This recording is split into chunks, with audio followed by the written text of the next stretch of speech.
The blistering Colorado sun beat down mercilessly as Victoria Redmond stood alone at the edge of a desolate trail, watching the dust cloud of the wagon train disappear over the horizon.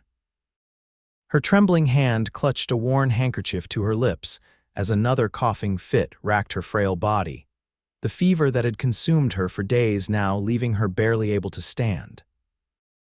Victoria had known when she awoke that morning, her body burning and her lungs struggling for air, that the wagon master wouldn't wait. "Can't risk the whole train for one woman," he'd said, his voice gruff but eyes betraying a hint of sympathy as he left her with a small bundle of supplies. "We'll send help from Bonanza if we can." The year was 1868, and mercy on the frontier often took a backseat to survival.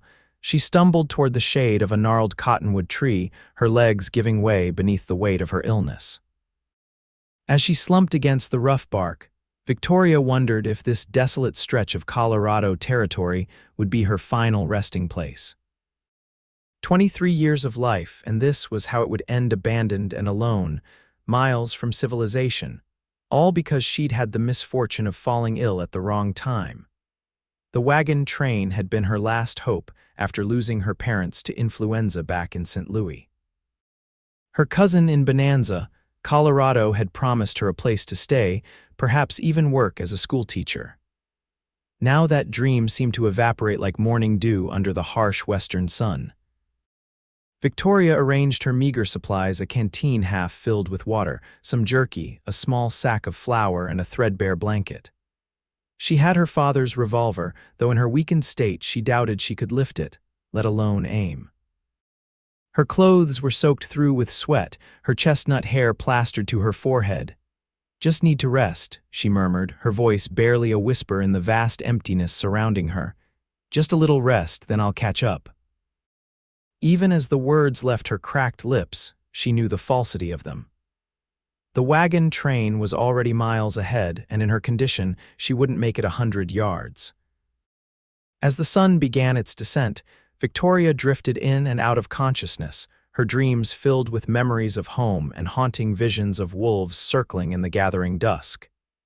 The fever consumed her, time losing all meaning as day blended into night and back again. She wasn't sure if it was the second day or the third when she heard it, the rhythmic sound of hoofbeats approaching.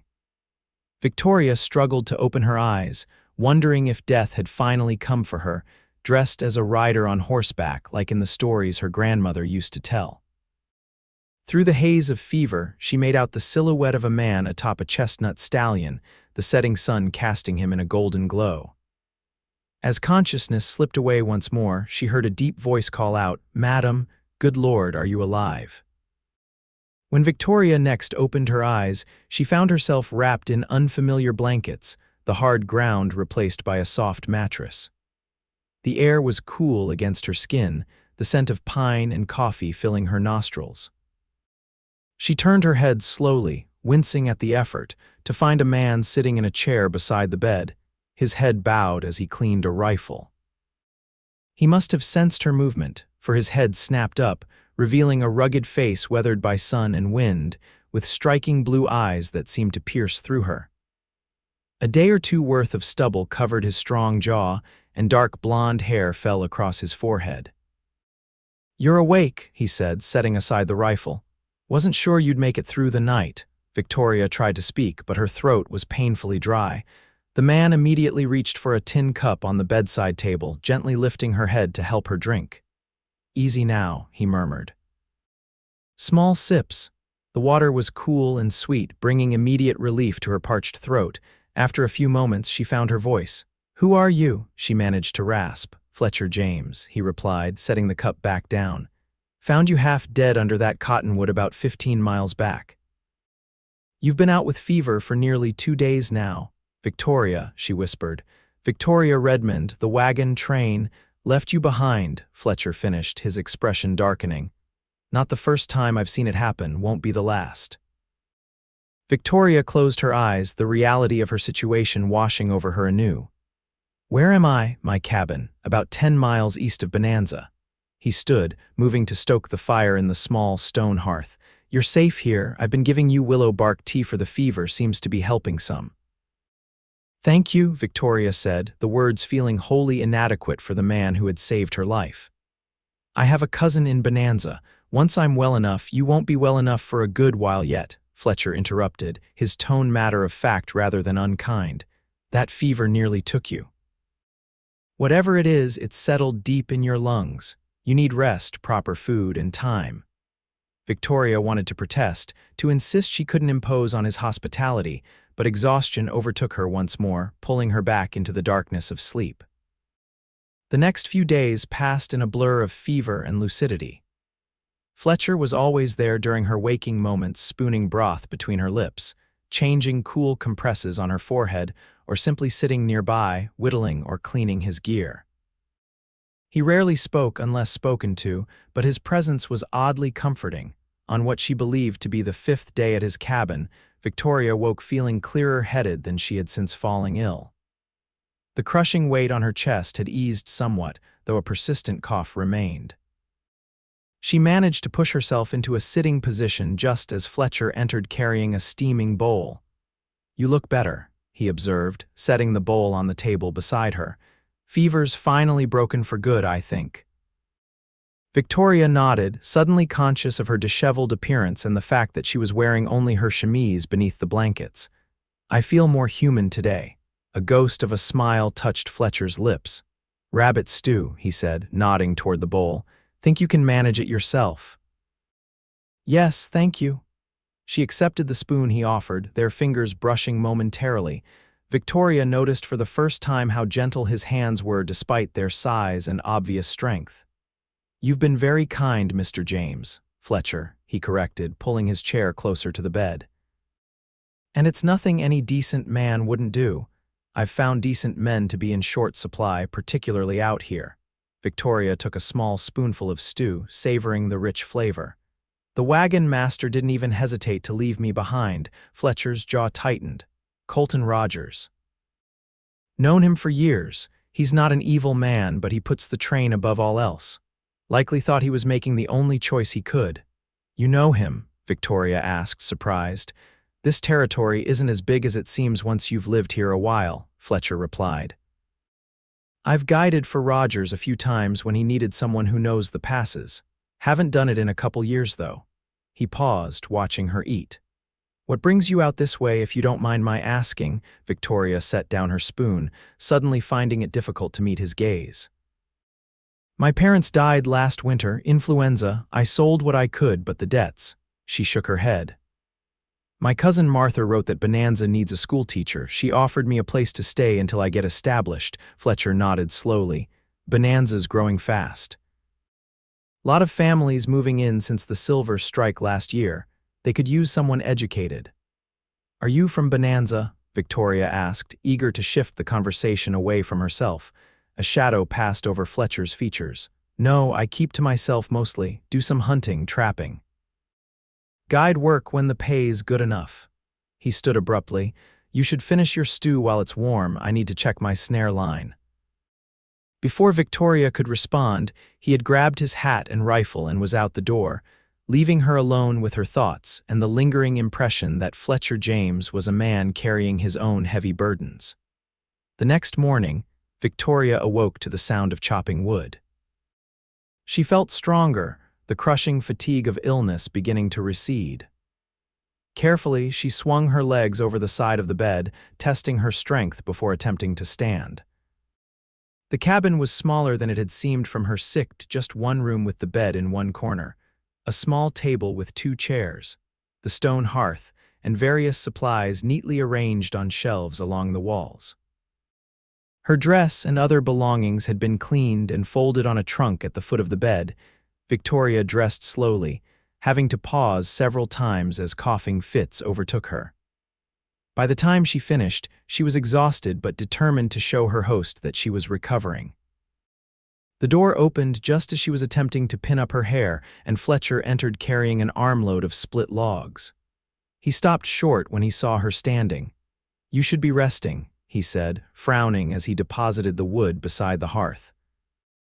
"I've been resting for days," Victoria replied, dropping her arms when it became clear her shaking hands wouldn't manage the pins. "I needed to move about a bit, feel like myself again." Fletcher studied her for a moment, then nodded. "Sit at the table at least, I'll make some coffee." Victoria did as he suggested, watching as he moved efficiently around the small space, stoking the fire and setting a pot of coffee to boil. There was something mesmerizing about the way he moved, purposeful but unhurried, every action deliberate. "Have you always lived alone out here?" she asked as he placed a steaming cup before her. Fletcher settled into the chair opposite, wrapping his large hands around his own cup. 7 years now, it must get lonely. A muscle in his jaw twitched. "I prefer it quiet." Victoria sipped her coffee, studying him over the rim of her cup. "I've imposed on your quiet long enough. Perhaps tomorrow you could take me to Bonanza. I'm well enough to travel, I think." "You're not," Fletcher said firmly. "That cough's still deep in your chest. You try riding now, you'll end up worse than when I found you." "I can't stay here indefinitely," Victoria protested. "You've already done more than enough. I'm sure my cousin is worried." Fletcher rubbed a hand across his stubbled jaw. "I sent word to town with a trapper passing through yesterday, told him to let your cousin know you're alive and recovering. They'll know where to find you when you're well enough." Victoria stared at him, torn between gratitude and frustration at his high-handedness. "You had no right to make that decision for me." "Maybe not," he conceded, meeting her gaze steadily. "But I've seen what happens when people push themselves too hard after lung sickness. You need at least another week of rest." "A week," Victoria exclaimed. "Mr. James, Fletcher." "Fletcher, then. I appreciate your concern, but I'm not your responsibility." Something flickered in his blue eyes, pain, perhaps, or resignation. "No, you're not, but you're under my roof, and I won't have your death on my conscience because I let you leave too soon." Victoria wanted to argue further but was interrupted by another bout of coughing that left her gasping for breath. When it finally subsided, she found Fletcher watching her with a raised eyebrow. "Fine," she conceded reluctantly. "A few more days, but then I really must go to Bonanza." The ghost of a smile touched his lips again. "We'll see how you are in a few days." Over the next week, Victoria's strength gradually returned. The coughing fits became less frequent, though they still left her winded and weak. Fletcher kept her supplied with willow bark tea and encouraged her to rest, but he no longer objected when she insisted on helping with small tasks around the cabin. She learned that Fletcher was a man of few words but deep thoughts. He read voraciously from a small collection of books he kept in a trunk: Shakespeare, Thoreau, and surprisingly, several volumes of poetry. In the evenings, sometimes he would read aloud by the light of the fire, his deep voice bringing the words to life in a way that made Victoria's heart beat a little faster. During the day, he would go hunting or check his traps, returning with game or fish for their meals. Victoria took over the cooking, grateful to have something to contribute. Her first attempts were disastrous: the rabbit stew too salty, the cornbread burned, but Fletcher ate without complaint, even complimenting her efforts. On her 9th day at the cabin, Victoria was sitting on the small porch Fletcher had built, wrapped in a blanket against the autumn chill, when she heard the sound of approaching horses. Her heart leapt, perhaps news from Bonanza, or even her cousin coming to fetch her. Fletcher emerged from the nearby shed where he'd been working, a hand resting casually on the revolver at his hip as he watched the trail. 2 riders appeared around the bend, and Victoria saw Fletcher's posture relax slightly. "Sheriff Willis," he called in greeting as the men drew closer. "Wasn't expecting you out this way." The older of the 2 men, sporting a gray mustache and a star on his vest, dismounted with a groan. "Wouldn't be here if it weren't important, James. Got word a lady from the Rogers wagon train might be here." "That would be me," Victoria said, rising from her seat. "Victoria Redmond." The sheriff tipped his hat. "Madam, Benjamin Willis, Sheriff of Bonanza. This here's my deputy, Tom Harris." The younger man nodded politely but remained on his horse, his eyes scanning the surrounding area nervously. "Your cousin's been worried sick about you," Sheriff Willis continued. "When that trapper brought word you were here with James, well..." He glanced at Fletcher with an expression Victoria couldn't quite decipher. "Mr. James saved my life," Victoria said firmly. "I was ill and the wagon train left me behind. I would have died if he hadn't found me." The sheriff nodded slowly. No doubt that's true. Still, your cousin's anxious to have you in town. If you're well enough to travel, we can escort you to Bonanza today. Victoria hesitated, glancing at Fletcher. His face had resumed its impassive mask, but she thought she detected a flicker of something in his eyes. Regret, perhaps. She began, uncertain. She's still recovering, Fletcher cut in. The ride to town might be too much. Sheriff Willis's bushy eyebrows rose. That's so, Miss Redmond. You look to be on the mend to my eye. Victoria straightened her shoulders. I am much improved, thanks to Mr. James's care, but perhaps another day or two of rest would be wise before attempting the journey. The sheriff exchanged a look with his deputy. Miss Redmond, I don't mean to alarm you, but there have been reports of renegade Utes in the area. 3 settlers killed last week about 20 miles north of here. It might not be safe for you to remain so isolated. Fletcher stepped forward. I can protect her just fine, Willis, you know that. Like you protected the deputy began, only to be silenced by a sharp look from the sheriff. That's enough, Harris, Willis said firmly. He turned back to Victoria. Madam, the decision is yours, of course. But your cousin is quite concerned, and the town would certainly be safer. Victoria looked between the 3 men, sensing undercurrents she didn't understand. Fletcher's face had gone hard at the deputy's aborted comment, his eyes cold as winter. Perhaps it would be best if I went to Bonanza, she said finally, a strange heaviness settling in her chest at the thought of leaving. If you could give me a few minutes to gather my things. Fletcher nodded stiffly, not meeting her eyes as he gestured toward the cabin. Take your time. Inside, Victoria moved slowly, collecting the few possessions she had. Her hands trembled slightly as she folded the dress Fletcher had washed for her.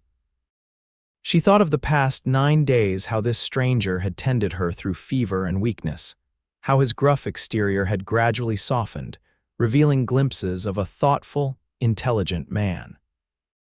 When she emerged from the cabin with her small bundle, Fletcher was standing apart from the lawman, his back straight, jaw set. I want to thank you, Victoria said softly as she approached him, for everything you've done. He nodded once, still not meeting her gaze. Anyone would have done the same. No, she insisted. They wouldn't have.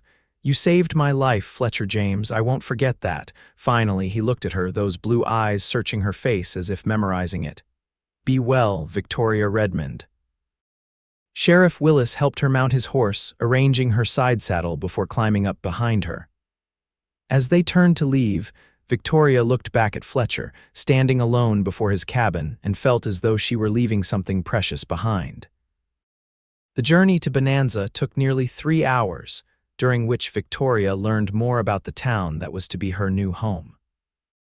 Founded just 5 years earlier when silver was discovered in the nearby mountains, Bonanza had grown rapidly from a collection of tents to a proper town with several hundred residents, a church, a schoolhouse, and even a small hotel. Sheriff Willis was polite but reserved, clearly uncomfortable with the task of making conversation. Deputy Harris rode ahead, constantly scanning the horizon for any sign of danger. Is the threat from the Utes truly so severe? Victoria asked after a prolonged silence. The sheriff sighed. There's been trouble, yes. A band broke away from the main tribe, refused to honor the treaty. They're desperate and dangerous, but they're not the only threat in these parts. Victoria thought of Fletcher, alone in his cabin. Mr. James seemed unconcerned. James can handle himself, Willis said shortly. Man like that. He trailed off, shaking his head. What did the deputy mean earlier about Fletcher protecting someone? The sheriff was quiet for so long that Victoria thought he wouldn't answer. Finally, he spoke, his voice low. Not my place to tell James's story. Just know there's reasons he keeps to himself, and most folks in Bonanza respect that. Before Victoria could press further, the deputy called back that they were approaching town. As they crested a hill, Bonanza came into view, a collection of wooden buildings nestled in a small valley, smoke rising from chimneys, the spire of a white church standing tall against the backdrop of mountains. Despite her lingering weakness, Victoria felt a surge of excitement. This would be her fresh start, the beginning of a new life. Yet as they rode down the main street, past curious onlookers and barking dogs, She couldn't shake the image of Fletcher James standing alone outside his cabin, watching her ride away. Martha Rowley was a stout woman in her 40s with Victoria's same auburn hair but none of her slender build. She rushed from her millinery shop with a cry of relief when the sheriff delivered Victoria to her door. "Oh, my dear girl. When we heard the wagon train had left you behind, I feared the worst." She enveloped Victoria in a bone-crushing embrace that set off another coughing fit. "Oh, you're still unwell. Sheriff, help me get her inside at once." The next few days passed in a blur of introductions and recovery. Martha's home above the millinery was comfortable if cramped, and her husband Patrick was welcoming, if somewhat overshadowed by his wife's exuberant personality. Their twin sons, both 16, regarded Victoria with the awkward curiosity of adolescent boys confronted with a young woman in their home. News of Victoria's ordeal being abandoned by the wagon train and rescued by the reclusive Fletcher James had spread through town like wildfire. Visitors came daily, bringing food and well wishes, but also hungry for details. "Is it true he lives like a wild man?" Mrs. Peterson asked over tea, her eyes wide. "My herald says he's seen him in town only twice in the past year, looking like he'd been raised by wolves." "Not at all," Victoria replied, growing increasingly irritated by the town's apparent fascination with Fletcher. "Mr. James is a private man, but his home is clean and orderly, and he himself is quite civilized. He reads Shakespeare, for heaven's sake." Martha shot her a curious look, but quickly changed the subject. "Victoria will be taking over the schoolhouse once she's fully recovered. The children have been without proper instruction since Miss Watson eloped with that cattle buyer last spring." By the end of her first week in Bonanza, Victoria had been introduced to nearly every resident, shown the schoolhouse where she would teach, and thoroughly briefed on the various social factions and scandals of the small town. Yet despite Martha's obvious efforts to make her feel welcome, Victoria found herself thinking often of the quiet cabin in the woods and its solitary inhabitant. On Sunday, Victoria attended church with the Rowleys, grateful that her cough had subsided enough to make the outing possible. Reverend Michaels preached a lengthy sermon on charity and Christian duty, while Victoria surreptitiously studied the congregation, wondering if Fletcher might be among them. He wasn't, which didn't surprise her, but his absence left her strangely disappointed. As they filed out after the service, Victoria overheard two men talking near the church steps. "James was in town yesterday," one said. "Bought supplies at Thornton's, looked more civilized than usual." "Probably for that schoolteacher he had at his place," the other replied with a knowing chuckle. "You know how it is with these mountain men, get a taste of female company and suddenly they remember what soap is for." Victoria felt her cheeks burn with indignation. Before she could confront the gossiping men, Martha took her arm firmly, steering her toward home.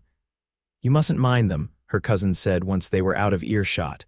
"People will talk, especially in a town this size. It will die down eventually." "It's unjust," Victoria protested. "Mr. James saved my life. He treated me with nothing but respect and kindness, and now his reputation is being sullied because of it." Martha's expression softened. "James has a complicated history with Bonanza. The talk isn't just because of you, dear. It's been going on for years." "What happened?" Victoria asked, unable to contain her curiosity any longer. "The sheriff wouldn't tell me, but there's clearly something." Martha glanced around to ensure they weren't overheard. "Fletcher James came to Bonanza 7 years ago with his wife and daughter," she said quietly. "Sarah was a sweet thing, always smiling. Their little girl Emma was just 4. They built that cabin and seemed happy for a time." Victoria's heart constricted. "What happened to them?" Martha's eyes grew sad. "There was a raid, renegades from one of the tribes. James was away hunting. When he returned," she shook her head, "he found them both dead. The cabin had been burned. He rebuilt it in the same spot, though most thought him mad for doing so." "How terrible," Victoria whispered, her throat tight with emotion. "He changed after that. Used to be sociable, I'm told, though I didn't know him well before. Now he hardly speaks to anyone, stays in those woods except when he absolutely must come to town." Martha squeezed Victoria's arm gently. So you see, dear, people aren't just gossiping about you. They're reacting to seeing a glimpse of the man he used to be. The revelation about Fletcher's past haunted Victoria in the days that followed. She couldn't stop thinking about the pain he must carry, the nightmares that likely plagued him. It explained so much: his isolation, his reticence, the sadness she'd occasionally glimpsed in his eyes. 2 weeks after her arrival in Bonanza, Victoria was deemed well enough to begin teaching. The schoolhouse was a simple building on the edge of town, with rows of rough-hewn benches and a small desk at the front. 27 students of varying ages greeted her on her first morning, their faces ranging from openly curious to warily suspicious. Victoria threw herself into teaching, grateful for the distraction from her increasingly confused feelings. The work was challenging but rewarding, the children mostly eager to learn despite their sometimes limited previous education. In the evenings, she helped Martha in the millinery or spent time preparing lessons, slowly establishing a routine in her new home, yet she couldn't shake thoughts of Fletcher. Each time the door to the millinery opened, she found herself looking up, half expecting to see his tall figure. When riders passed through town, she studied them, hoping for a glimpse of his chestnut stallion. She told herself it was merely concern for the man who had saved her life, gratitude that made her think of him so often, but in her heart, she knew it was more. A month after her arrival in Bonanza, Victoria was walking home from the schoolhouse when she spotted a familiar horse tied outside Thornton's general store. Her heart leapt, and before she could think better of it, she changed direction, smoothing her hair and straightening her shawl as she approached the store. The bell above the door jingled as she entered, and several heads turned in her direction. Fletcher stood at the counter, his back to her as Mr. Thornton measured out flour into a sack. He was dressed much as she remembered, though his hair was trimmed and his face clean-shaven. As if sensing her presence, Fletcher turned, his blue eyes widening slightly when he saw her. For a moment neither spoke, and Victoria was acutely aware of the other customers watching with undisguised interest. "Miss Redmond," Fletcher finally said, tipping his hat. "You're looking well." "Mr. James," she replied, suddenly unsure what to say now that he was standing before her. "It's good to see you." An awkward silence fell between them until Mr. Thornton cleared his throat. "That'll be $2.45, James." Fletcher paid for his supplies, gathered the packages, and hesitated, glancing at Victoria. "I should be going." "Of course," she said quickly, stepping aside to let him pass. But as he reached the door, she found herself speaking again. "Mr. James Fletcher, I wanted to thank you again for saving my life." He paused, his hand on the door. "You already thanked me, Miss Redmond." "Victoria," she corrected, aware of the watching eyes but beyond caring. "And yes, I did, but I also wanted to say that She faltered, uncertain how to express the tumult of feelings inside her. Fletcher's expression softened almost imperceptibly. "You're doing well here." "The teaching suits you," Victoria nodded. "Very well, yes. The children are wonderful, mostly." The ghost of a smile she remembered touched his lips. "Good, that's good." He hesitated, then added, "You were meant for more than that cabin in the woods."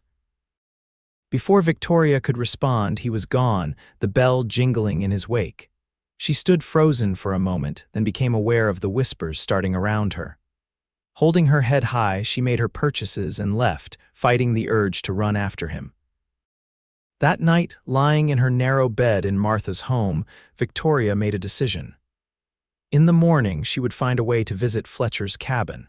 She needed to speak with him properly, away from the prying eyes and ears of Bonanza. What exactly she would say, she wasn't certain, but she knew she couldn't leave things as they were. Dawn had barely broken when Victoria slipped out of the house, leaving a note for Martha explaining that she was collecting botanical specimens for a school lesson. It wasn't entirely a lie. She did intend to gather some autumn leaves and plants along the way. She had arranged to borrow a horse from the livery stable, having saved enough from her teaching wages to afford the rental. The stableman raised an eyebrow at her early arrival, but asked no questions as he helped her mount a gentle mare. "You know the way to James's place?" he asked as he adjusted the stirrups. Victoria nodded, grateful that Fletcher's cabin was well known enough that she didn't have to explain her destination. "I'll be back before dark."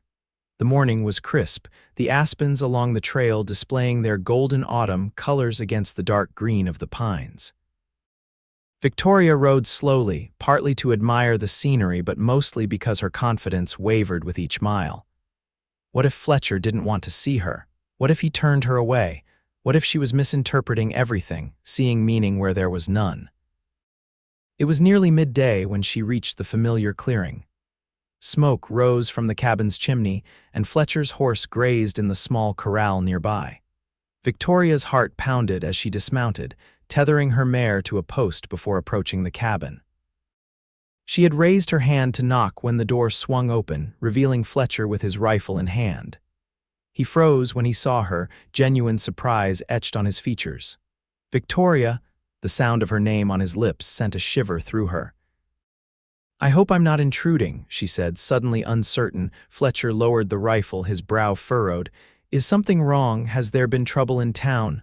"No, nothing like that," she assured him quickly. I wanted to see you." He stared at her for a long moment, then stepped back, gesturing for her to enter. The cabin was much as she remembered it, though there were new pelts drying on one wall and a different book open on the table. "Coffee," Fletcher offered, setting aside his rifle. "Please," Victoria replied, removing her gloves and shawl. She took a seat at the small table, watching as he moved about the familiar space, noting the easy grace that she had admired during her stay. When he placed a steaming cup before her and took the seat opposite, Victoria found herself at a loss for words. All the things she had planned to say seemed to evaporate under his steady gaze. "Your cousin know you're here?" Fletcher asked, breaking the silence. Victoria shook her head. "I left a note saying I was gathering specimens for school. I'll be back before dark." His eyebrows rose slightly. "Risky riding these trails alone. Those renegades the sheriff mentioned are still about." "I was careful," she said, lifting her chin.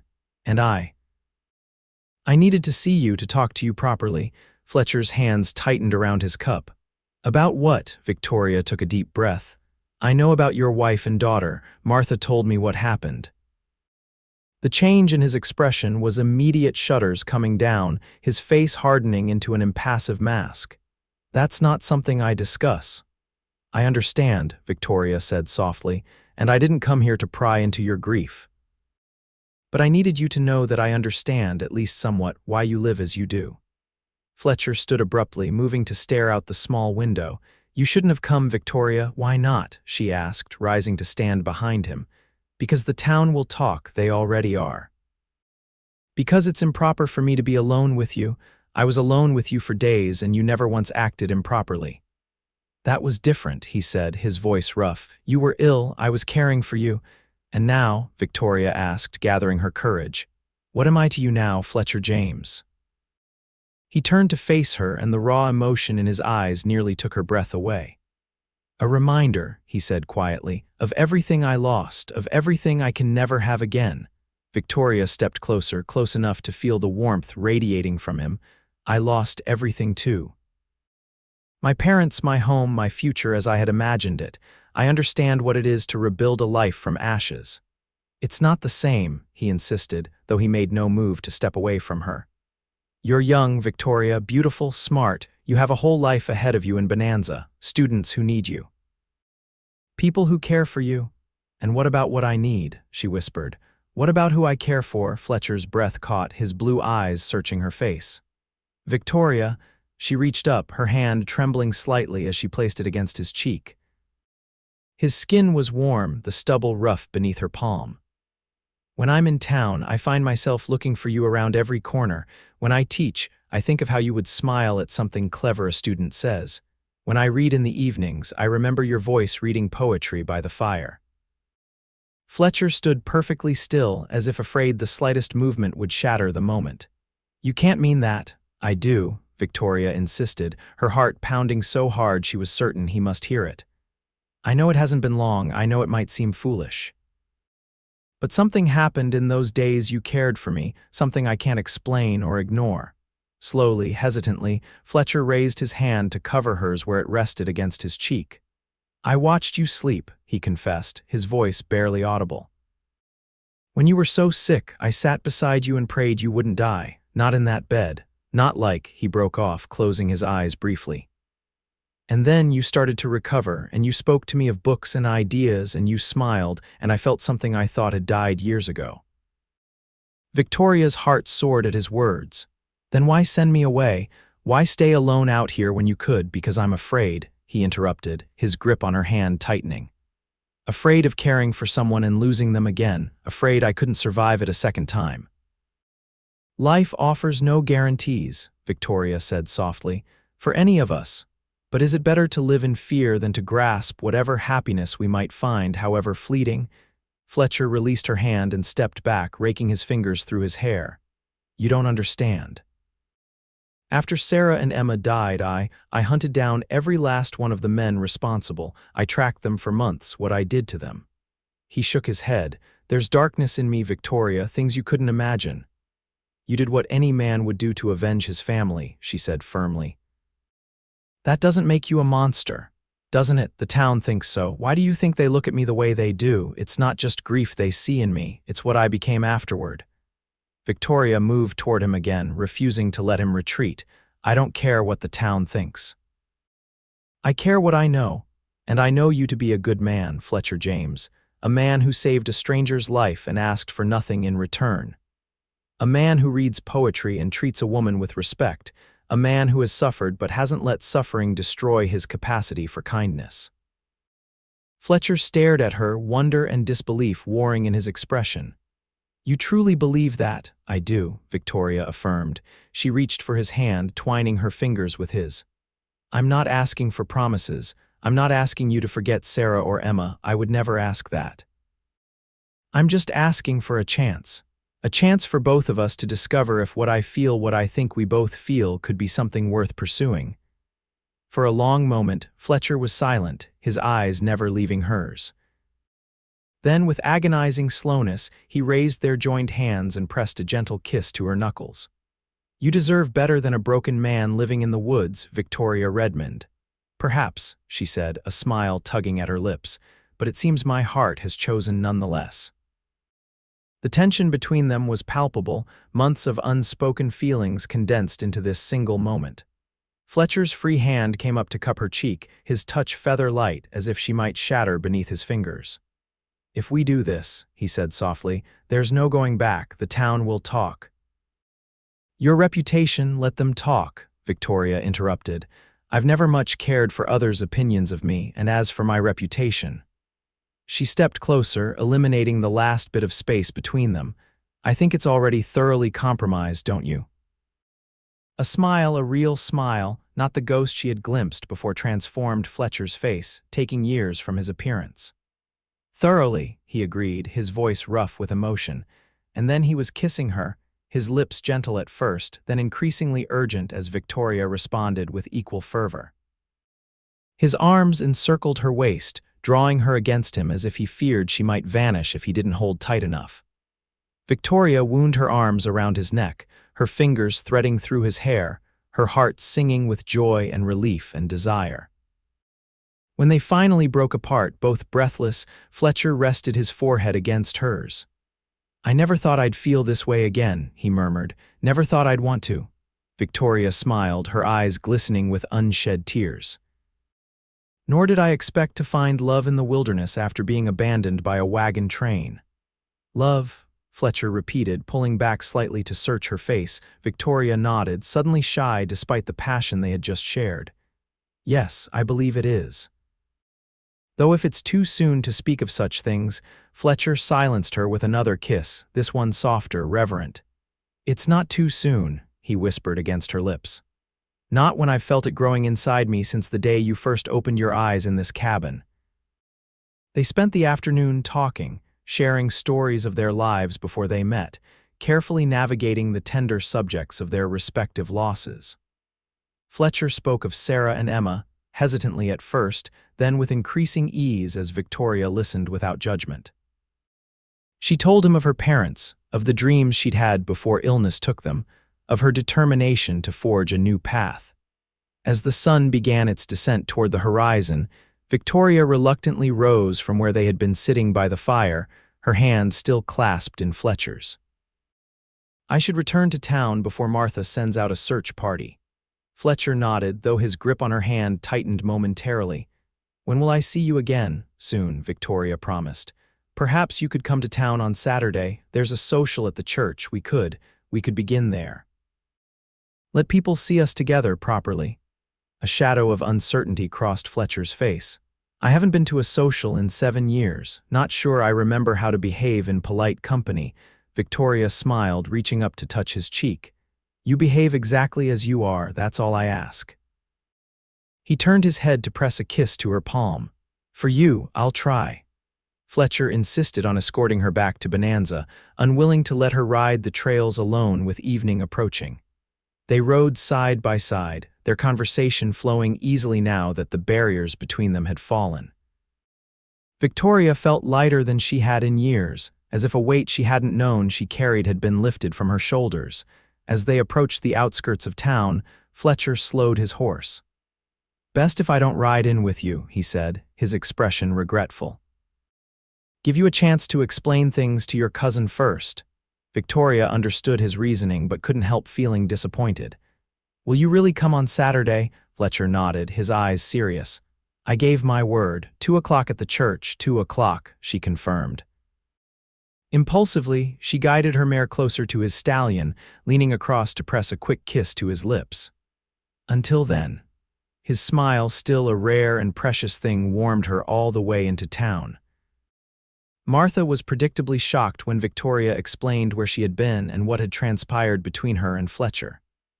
"But my dear, he's so much older than you and so solitary. What kind of life could he offer you?" "He's 34, Martha, hardly ancient," Victoria replied calmly. "And as for what life he can offer, that's for us to determine together. I'm not saying we're to be married tomorrow, we're simply exploring the connection between us."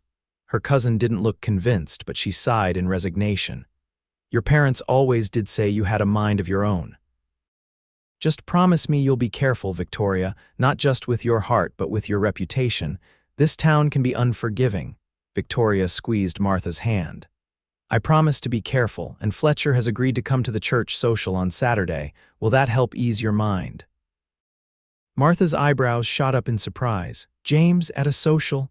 Well, that would be a sight indeed." She shook her head, but a small smile played at her lips. "Very well, if he's willing to make that effort, perhaps there's more to this than I first thought." Saturday arrived with agonizing slowness. Victoria spent extra time on her appearance. Wearing her best dress, a deep blue calico that Martha had helped her alter to better fit her slender frame, and arranging her hair in a more sophisticated style than her usual simple bun. The church was already bustling with activity when she arrived with the Rowleys. Tables had been set up in the yard, laden with food brought by the town's women. Children played games under the watchful eyes of their mothers, while men gathered in small groups, discussing crops and cattle and the latest news from Denver. Victoria found herself constantly glancing toward the road, her anxiety growing as 2 o'clock came and went with no sign of Fletcher. Martha shot her sympathetic looks but said nothing, for which Victoria was grateful. By 2:30, Victoria had resigned herself to disappointment. Perhaps it had been too much to ask too public too soon. She was about to seek refuge in the church when a murmur ran through the crowd. Following the collective gaze, her heart leapt. Fletcher James was walking toward the gathering, dressed in clean trousers, a pressed white shirt, and a dark jacket that looked as though it hadn't been worn in years. His hair was neatly combed, his face freshly shaven. But it was the determination in his stride that caught Victoria's attention, the set of his shoulders as he faced the stares and whispers without flinching. She moved toward him without conscious thought, meeting him at the edge of the churchyard. "You came," she said, unable to keep the joy from her voice. "I said I would," he replied simply, offering his arm, "though I'm beginning to remember why I avoid these gatherings." Victoria placed her hand on his sleeve, acutely aware of the eyes upon them. "They'll get used to the idea of us." Eventually, a smile tugged at the corner of his mouth. "Is that what we are, and us?" "I believe we are," she replied, her cheeks warming. "If you want to be," his eyes softened as he covered her hand with his. "I do." The afternoon passed in a blur of introductions and carefully navigated conversations. Fletcher was quiet but unfailingly polite, answering questions directly and occasionally surprising people with his dry wit. Victoria remained by his side, proudly defying the curious stares and whispered comments. Reverend Michaels approached them as they stood somewhat apart from the main gathering, observing the children's games. "Mr. James," he said, extending his hand, "it's good to see you among us again." Fletcher shook the offered hand. "Reverend, Miss Redmond has been a wonderful addition to our community," the minister continued. "The children speak highly of her teaching." "She's a remarkable woman," Fletcher agreed, his eyes meeting Victoria's with a warmth that made her pulse quicken. The Reverend glanced between them, his expression thoughtful rather than judgmental. "Life often takes unexpected turns, Mr. James. Sometimes what seems like an ending is merely a new beginning in disguise."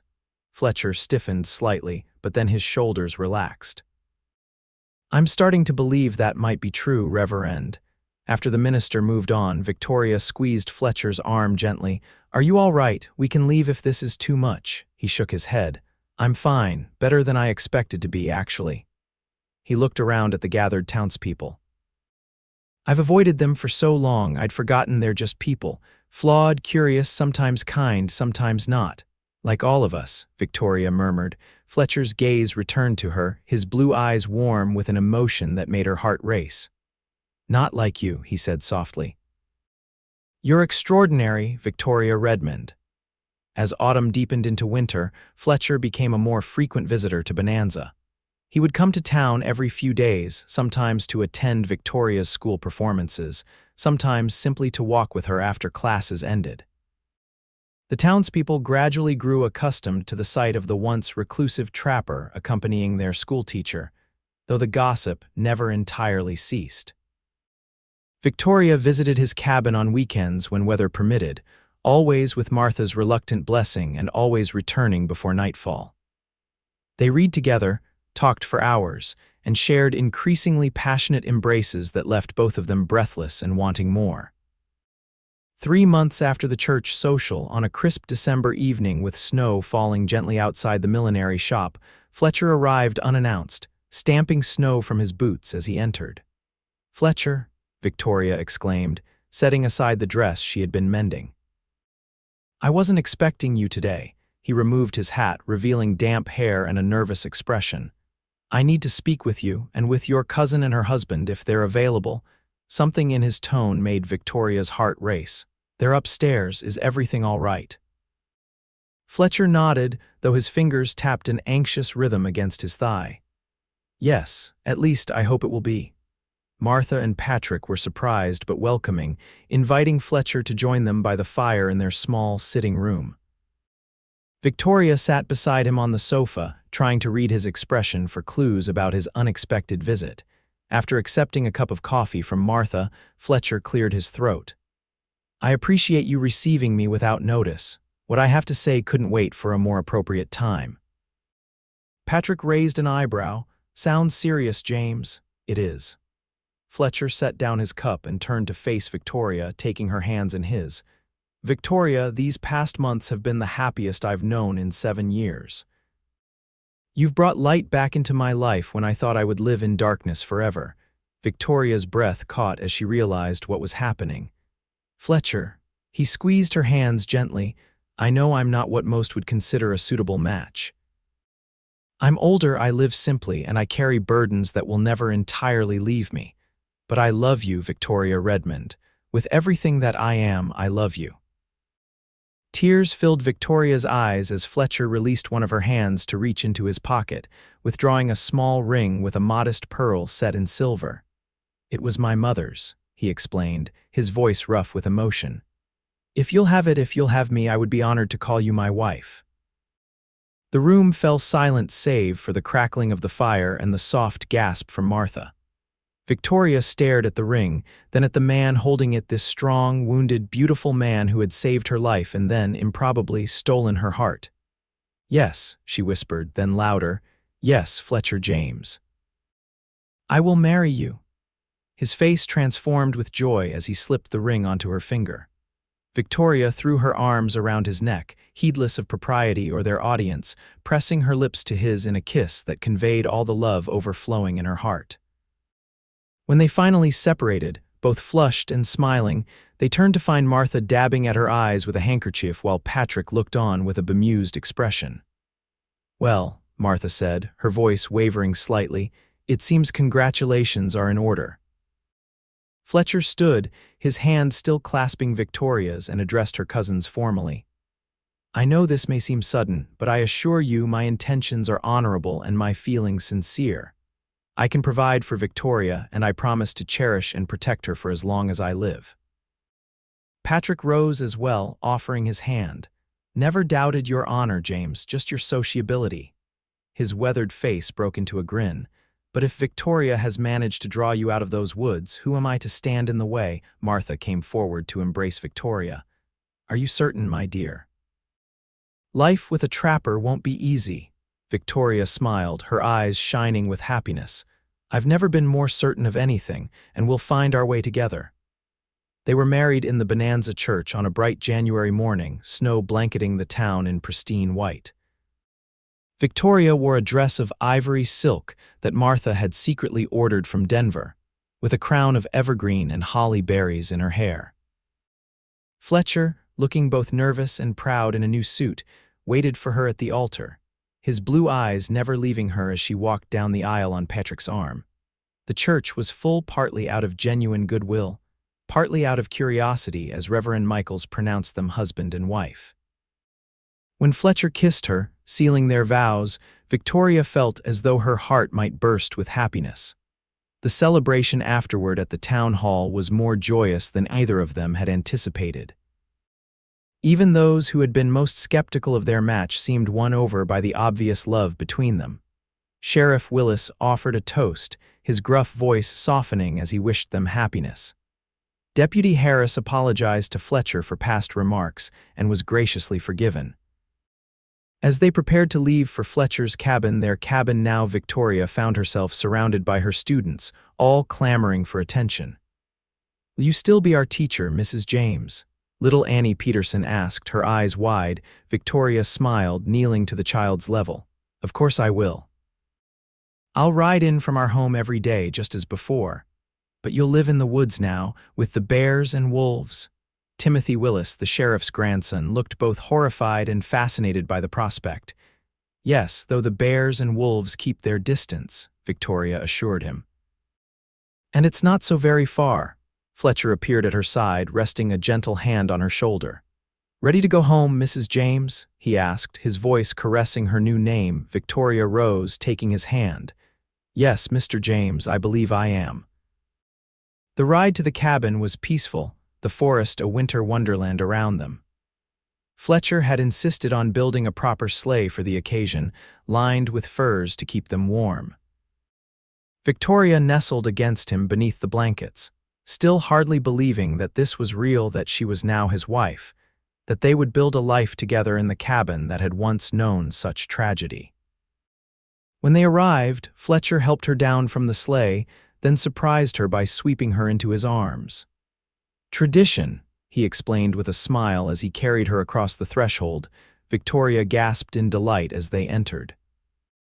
The cabin had been transformed. New curtains hung at the windows, a colorful quilt adorned the bed, and shelves filled with books lined one wall.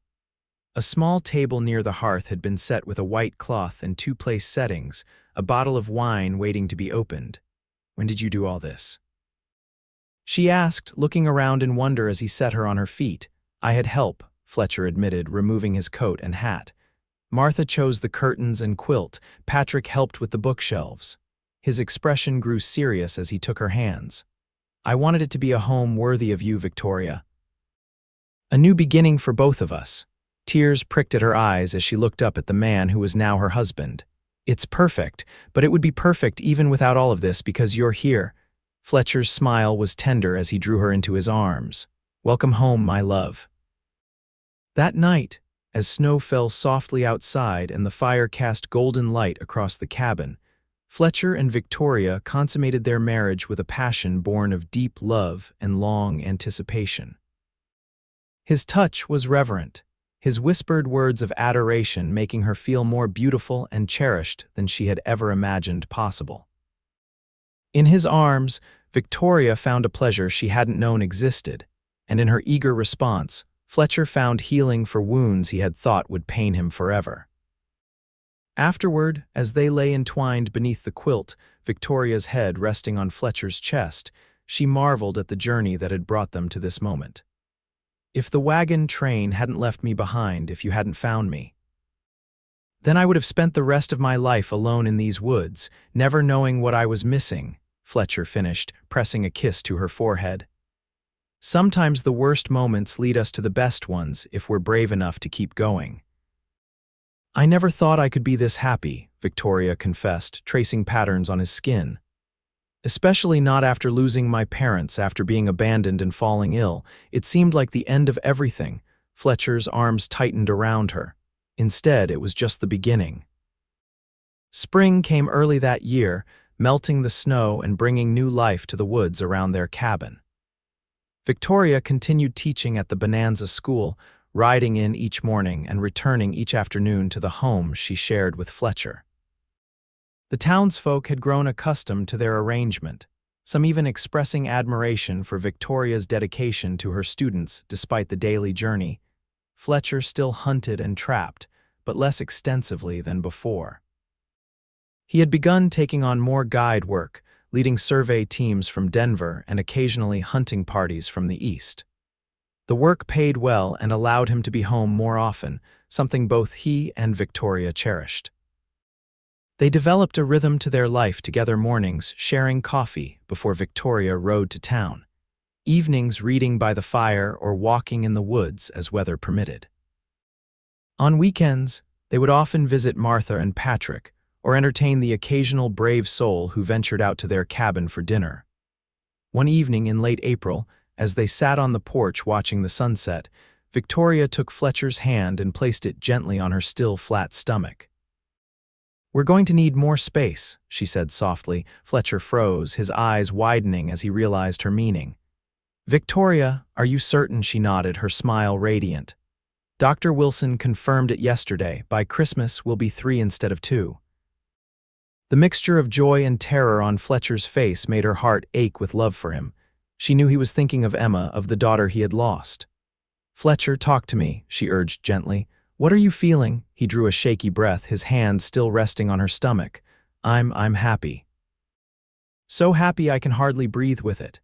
His eyes met hers, vulnerable and honest. "And I'm afraid, what if I can't protect you both? What if something happens and I lose?" "SHH," Victoria placed her fingers against his lips. "We can't live in fear of what might happen. We can only embrace each day we're given and face whatever comes together." Fletcher nodded slowly, then pulled her into a fierce embrace. "A baby," he whispered against her hair. Our baby, Victoria confirmed, feeling his tears mingle with her own. "A new chapter in our story." As Victoria's pregnancy progressed, Fletcher threw himself into preparations. He expanded the cabin, adding a second room that would serve as a nursery. He crafted a cradle from pine wood, carving intricate patterns of leaves and stars into the headboard. Victoria knitted tiny garments in the evenings, her heart swelling each time she caught Fletcher watching her with wonder in his eyes. The news of their impending child spread quickly through Bonanza. Women who had once whispered behind Victoria's back now sought her out to offer advice and gifts for the baby. Men clapped Fletcher on the shoulder when he came to town, offering cigars and congratulations. It was as if the upcoming arrival had finally cemented their acceptance in the community. In September, with Victoria's belly now prominently rounded, she reluctantly agreed to step down from teaching until after the baby was born. Martha offered her a place in town for the final months, concerned about her being so far from help if the baby came early, but Victoria refused. "My place is with Fletcher," she insisted, "and Dr. Wilson has agreed to check on me regularly. We'll be fine." The weeks passed in a blur of anticipation. Fletcher grew increasingly protective, rushing to complete any chore that might strain Victoria in the slightest. She both cherished and occasionally chafed under his constant attention, though she understood the fear that drove it.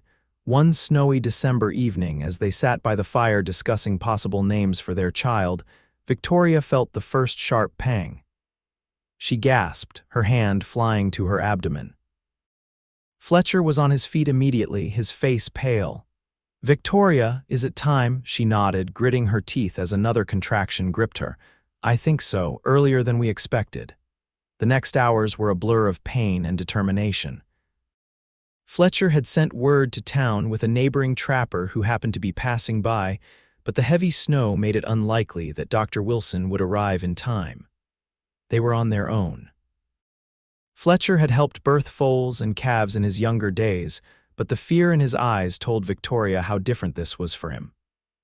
Still, he remained steady, heating water, preparing clean linens, and holding her hand through each increasingly powerful contraction. "You're doing wonderfully," he assured her, wiping her brow with a damp cloth. "You're the strongest woman I've ever known, Victoria James." She managed a smile between contractions. "Strong enough to squeeze your hand until you can't feel it anymore." His answering chuckle was strained but genuine. That and more. As dawn approached, Victoria's labor intensified. Fletcher positioned himself to help deliver their child, his face set with determination despite his obvious terror. "I can see the head," he told her, his voice steady.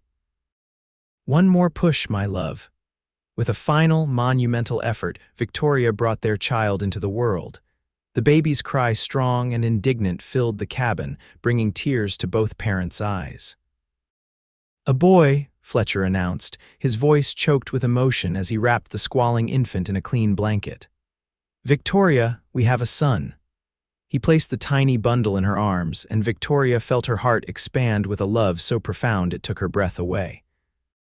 The baby had a shock of dark hair, and when he briefly opened his eyes, she caught a glimpse of what would surely become the same striking blue as his father's. "Hello, little one," she whispered, running a finger along his perfect cheek. "Welcome to the world." Fletcher sat beside them on the bed, one arm around Victoria, the other hand gently touching his son's head. "He's perfect," he said, wonder and gratitude evident in every syllable. "Absolutely perfect." They named him Samuel Fletcher James after Victoria's father and his own, Dr. Wilson arrived later that day, pronouncing both mother and child healthy despite the early arrival and less than ideal circumstances of the birth. The news spread quickly through Bonanza. Martha and Patrick arrived the following day, bearing gifts and offering to stay and help, an offer that Victoria gratefully accepted. For the first time, their cabin felt truly complete, filled with the warmth of family and the promise of the future. As spring returned to the mountains, bringing wildflowers and birdsong to the forest around their home, Victoria sat on the porch with Samuel sleeping in her arms, watching as Fletcher worked in the small garden they had planted. The past year had changed him profoundly. The lines of grief in his face softened, replaced by new ones born of laughter and joy. He smiled more easily now, laughed often, and spoke freely of both his past and their future. "What are you thinking about?" Fletcher asked, noticing her watching him. He set down his hoe and came to join her on the porch, dropping a kiss on her forehead before gently stroking his son's dark hair. "How strange and wonderful life is," Victoria replied, leaning against him as he sat beside her. "If you had told me 2 years ago that I would find myself here married to a trapper, living in the woods, with a beautiful baby, I would have thought you mad." Fletcher chuckled, his arm around her shoulders. "And if you had told me I would open my heart again, that I would find a reason to live rather than just survive." He shook his head. "I wouldn't have believed it possible." Victoria turned her face up to his, her eyes full of love. "Yet here we are." "Here we are," he agreed, brushing his lips against hers. "And I wouldn't change a single step of the journey that brought us here, not the pain, not the loss, not even being left behind by that wagon train." Victoria smiled, thinking of the fever that had once seemed like the end of her dreams, but had instead led her to a life more fulfilling than anything she could have imagined. "Nor would I," she whispered, as their son stirred in her arms and the wind rustled through the pines, a sweet benediction on the home and life they had built together.